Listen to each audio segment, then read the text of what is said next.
সবাইকে জানাই গণেশ পুজোর শুভেচ্ছা। আজকে আমি খয়রা ইলিশ মাছটা করবো। দেখুন কী করে করি। কড়াইতে তেল দিয়ে দিয়েছি, তেলে একে একে মাছটা ছেড়ে দিচ্ছি। এই মাছ ভাজাটা আমি উল্টে দিচ্ছি। মাছ ভাজা নামিয়ে নেবো এখন। ওই তেলের মধ্যেই কালো জিরে ফোড়ন দিয়ে কেটে রাখা আলুটা দিয়ে দেবো। আর খয়রা ইলিশ মাছটা এমনই যিনি মাছটা এই যে সব কিছুতেই খাওয়া যায়, 2-3 রকমের খয়রা ইলিশ আছে। এটা কিন্তু খায়রাটা নরম। এই যে পরিমাণ মতো লবণ দিয়ে দিলাম। এই যে মশলাটা দেখুন, একটু পেঁয়াজ, টমেটো, সরষে, কাঁচা লঙ্কা।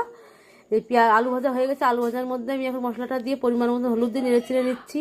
আর ভিডিওটি যদি ভালো লাগে অবশ্যই লাইক, সাবস্ক্রাইব, কমেন্ট করবেন। কালারের জন্য লঙ্কার গুঁড়ো দিলাম। যে কষা কষা হচ্ছে, কষানো হয়ে গেছে, তেল ছেড়ে দিয়েছে। এখন এর মধ্যে আমি জল দেবো, পরিমাণ মতো জল দিয়ে একটু নাড়াচাড়া দিয়ে আমি এখন ঝোলটা ঢেকে দেবো। এই ঝোলটা ফুটছে, এর মধ্যে ভেজে রাখা মাছটা দেবো। এর মধ্যে বন্ধুরা একটা তেলাপিয়া মাছ আছে, আমার ছেলে তো ওই মাছ খায় না, ওর জন্য তেলাপিয়া মাছ দিয়া। ঝোলটা হয়ে গেছে, ধনেপাতা ছড়িয়ে নামিয়ে নেব। আপনারা বাড়িতে এইভাবে ট্রাই করে খাবেন, খুবই ভালো লাগে। যে এই মাছটা যা দিয়েই খাবেন আপনারা, এমনি